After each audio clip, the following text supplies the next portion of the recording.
ચોમાસા દરમિયાન વરસતા વરસાદમાં લોકો ગરમા ગરમ ભજીયા ખાવાના ખૂબ જ શોખીન હોય છે। ત્યારે બનાસકાંઠાના ડીસામાં છેલ્લા 11 વર્ષથી બજરંગના કઢી પકોડા પણ ખૂબ જ પ્રખ્યાત માનવામાં આવે છે। આમ તો સામાન્ય રીતે કઢી પકોડા પર ભીડ જોવા મળતી હોય છે, પરંતુ ચોમાસું શરૂઆત થતાં જ વરસતા વરસાદમાં લોકો દૂર દૂરથી આ કઢી પકોડાનો ટેસ્ટ માણવા માટે આવે છે।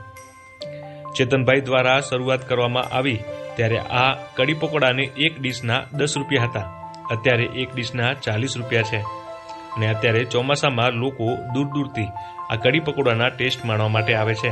સવારથી લઈ સાંજ સુધી ભારે ભીડ જોવા મળે છે।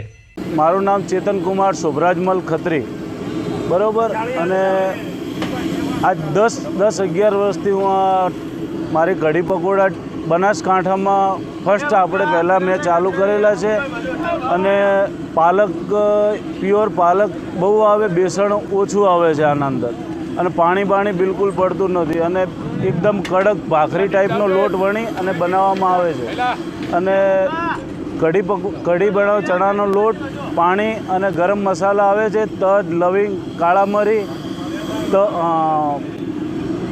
તજ, કાળા મરી, લવિંગ આવે છે, જાયફળ આવે, બધું આવે, ગરમ મસાલા આઈટમો આવે છે। અને હું આ 10-11 વર્ષથી આ ચલાવું છું। ગ્રાહકોનો સાથ સહકારથી બહુ ભગવાનની દયાથી સારું છે, અને ગ્રાહકોનો સાથ સહકાર બહુ સારો છે। બહુ દૂર દૂરથી મારા ત્યાં આવે છે ગ્રાહકોએ, અને ચાહીને હું બી સર્વિસ બહુ સારી આપું છું। શરૂઆતમાં શું ભાવ હતો, અત્યારે શું ભાવ છે? શરૂઆત તો જ્યારે આજે 10 વર્ષથી 10-11 વર્ષ જેવા થયા છે, અને શરૂઆત 10 રૂપિયામાં હતી, ત્યારે તેલનો ડબ્બો ત્યારે 400-500 રૂપિયા હતો, આજે 1800 રૂપિયા છે। ત્યારે 10 રૂપિયા ડીશના હતા, આજે 40 રૂપિયા ડીશના છે। અને મસાલા બી બહુ મોંઘવારીમાં વધી ગયા છે, એ પ્રમાણે અમારો બી ભાવ એવી રીતે લઈએ, પણ ચોખ્ખાઈથી અમે અમારી રીતે સારી રીતે ચલાવીએ છીએ। બહુ વ્યવસ્થિત અમારાથી ધ્યાનથી અમે ચલાવીએ છીએ। અહીંયાથી આજુબાજુમાં બહુ સારા પાર્સલો વગેરે તહેવારોમાં બહુ પાર્સલો અમારા થાય છે, અને દૂર દૂરથી ચાહીને ગ્રાહકો આવે છે અહીંયાથી।